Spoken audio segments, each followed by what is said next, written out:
Shape का cadre ले रहे हैं तो कैडर का क्या गुण होना चाहिए?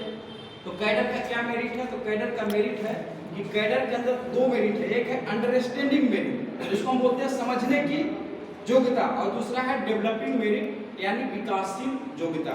तो अंडरस्टैंडिंग मेरिट क्या है? ये जो व्यवस्था है, सामाजिक व्यवस्था है, उस व्यवस्था की समझ होनी चाहिए। कैडर का पहला गुण क्या है? समाज व्यवस्था की समझ, और दूसरा है कि व्यवस्था की समझ। एक है समाज व्यवस्था और दूसरा है इस देश की शासन व्यवस्था। समाज व्यवस्था और शासन व्यवस्था, तो इसकी समझ होनी चाहिए। उसके बाद जो साथी है कि मिशन की समझ होनी चाहिए। उसके बाद चौथा गुण है कि कोऑपरेशन की समझ होनी चाहिए, एक दूसरे के प्रति सहकार की समझ होनी चाहिए। और चौथा जो गुण है साथियों कि कोऑर्डिनेशन की समझ यानी समन्वय या सामंजस्य बनाने की समझ। उसके बाद एक तो हुआ कि अंडरस्टैंडिंग मेरिट है, लेकिन डेवलपिंग मेरिट में क्या है कि हमें अपने समाज के अंदर त्याग और समर्पण की भावना निर्माण करना है। क्या करना है? त्याग और समर्पण। त्याग और समर्पण की भावना निर्माण करना है। ये विकासशील गुण, ये अपने अंदर है नहीं, ये डेवलप करना है, ये विकसित करना है।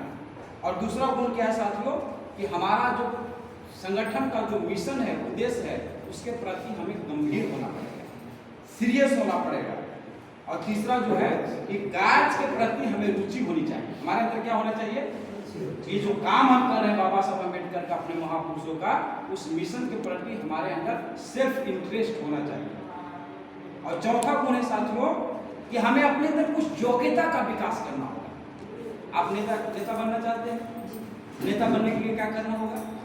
क्या स्किल होना चाहिए? बोलने की स्किल होनी चाहिए, बोलने की स्किल होनी चाहिए ना, भाषण देने की स्किल होनी चाहिए, लोगों को मोटिवेट करने की स्किल होना चाहिए, लोगों को अपनी बात मनवाने की स्किल होना चाहिए। तो इस तरह का हमें अपने अंदर योग्यता का विकास करना होगा। तो एक तो हो गया डेवलपिंग मेरिट। उसके बाद है कैडर का कुछ बेसिक क्वालिटीज है। पहला क्वालिटी क्या है कि आप जिस मिशन और मूवमेंट के साथ जुड़े हुए हैं,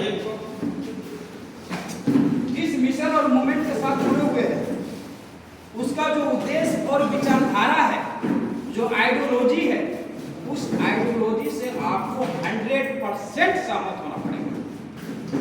हमारे मिशन का आइडियोलॉजी क्या है? फुले साहब अम्बेडकर की आइडियोलॉजी है, बाबा साहब अम्बेडकर की आइडियोलॉजी है, फुले की आइडियोलॉजी है, साहू की आइडियोलॉजी है, माननीय कांशीराम साहब की आइडियोलॉजी है। तो जो भी कैडर है उसको इस विचारधारा से 100% सहमत होना पड़ेगा। दूसरा है उसके अंदर सामाजिक आस्था होनी चाहिए, सामाजिक कसक होनी चाहिए। तीसरा है अभिव्यक्ति की क्षमता होनी चाहिए, अभिव्यक्ति अभी बोले थे ना, बोलने की क्षमता। चौथा है कि आपके अंदर आकलन करने की क्षमता होनी चाहिए।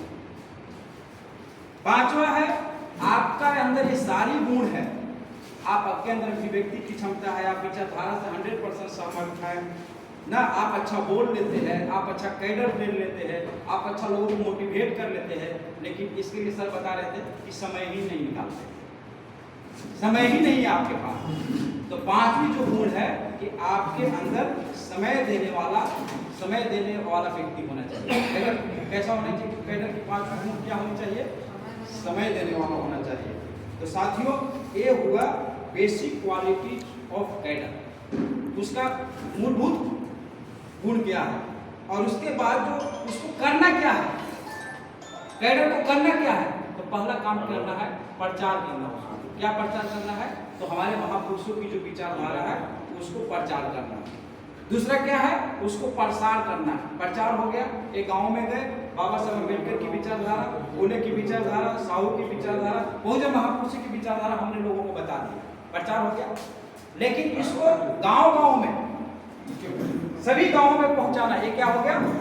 प्रसार हो गया। हमें क्या करना होगा? दूसरा प्रसार करना होगा। और तीसरा क्या करना होगा कि हमें मानव संसाधन निर्माण करना होगा। क्या करना होगा?